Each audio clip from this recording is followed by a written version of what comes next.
You see, marriages are a lifelong companionship. Weddings are just a symbolic event that marks the commencement of marriage. But somehow we seem to have forgotten what is more important.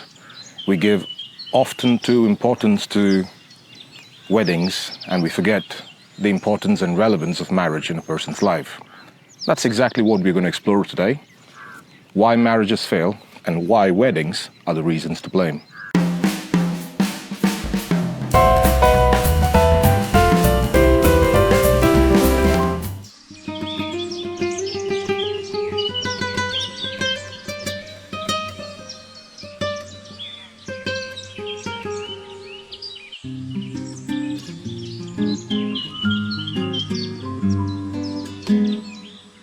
Say what you want, but there's just an excessive emphasis on the proposal. We put far more weight on it. Too much emphasis on how people should propose, what is a proposal, what do we need, getting a down on knee, getting a ring, and all of these things. It's too much. I say it's too much because there is a social pressure that this proposal has to be done in a certain way. And if it's not done in that way, then it simply isn't sincere enough. The social pressure became more evident when I recently heard in the news about a man proposing to a woman at a KFC.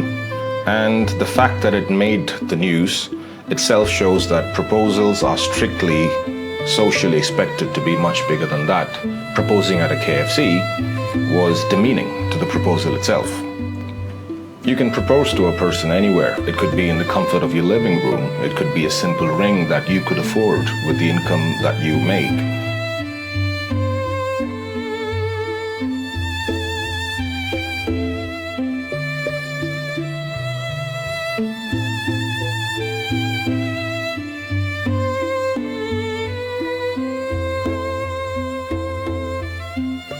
It could be a simple outdoor picnic that turned into a proposal.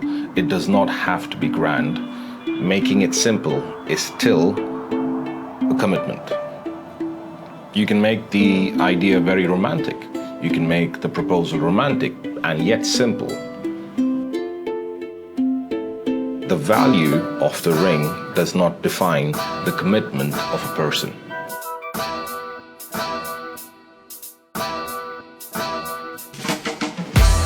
The second reason why many weddings and marriages fail is the social expectation and the need for a grand wedding.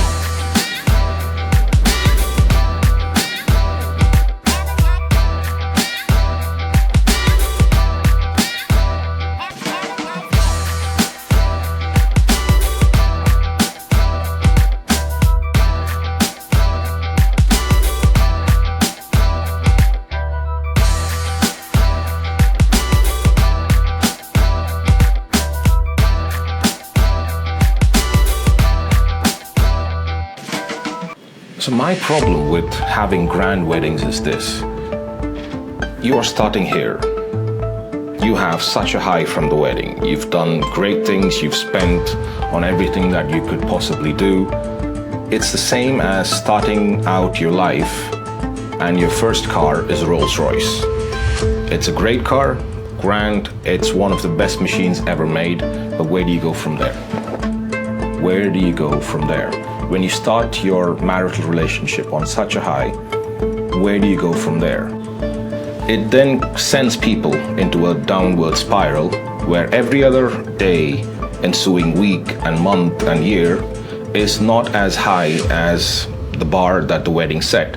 So this creates a psychological impact among the couple and they lose the interest in life because it's just not as grand as it started out. So you started out with a bang, but now you are having a mundane, routine life, and that creates a huge psychological problem. This is why many people are unable to continue their marital relationship because they've just lost the flavor. They've just lost the interest because it didn't turn out as it promised at the start of the wedding.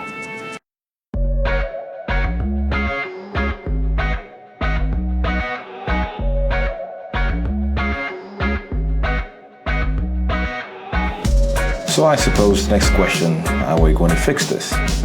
It's very simple. You need to start your married life with a wedding, definitely, but you start it small. You live and you have your wedding within the means that you can afford.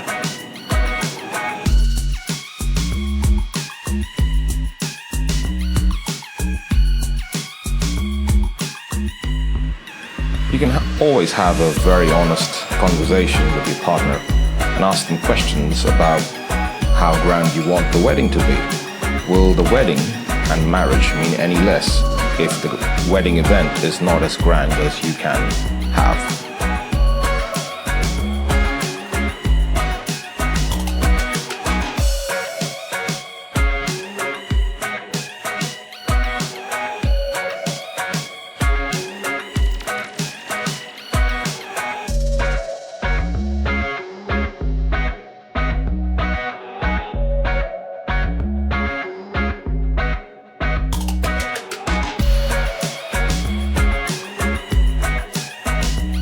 So you see, the secret to a sustainable marriage is not in starting out with a bang of a wedding, but in starting out with what you have, from where you are, and slowly building a life together.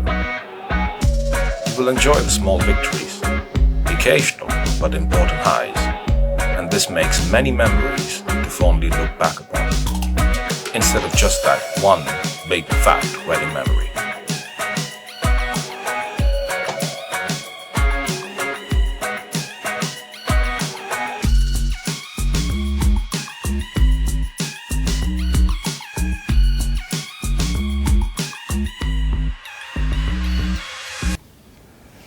So, take it slow, enjoy the little things, grow old together.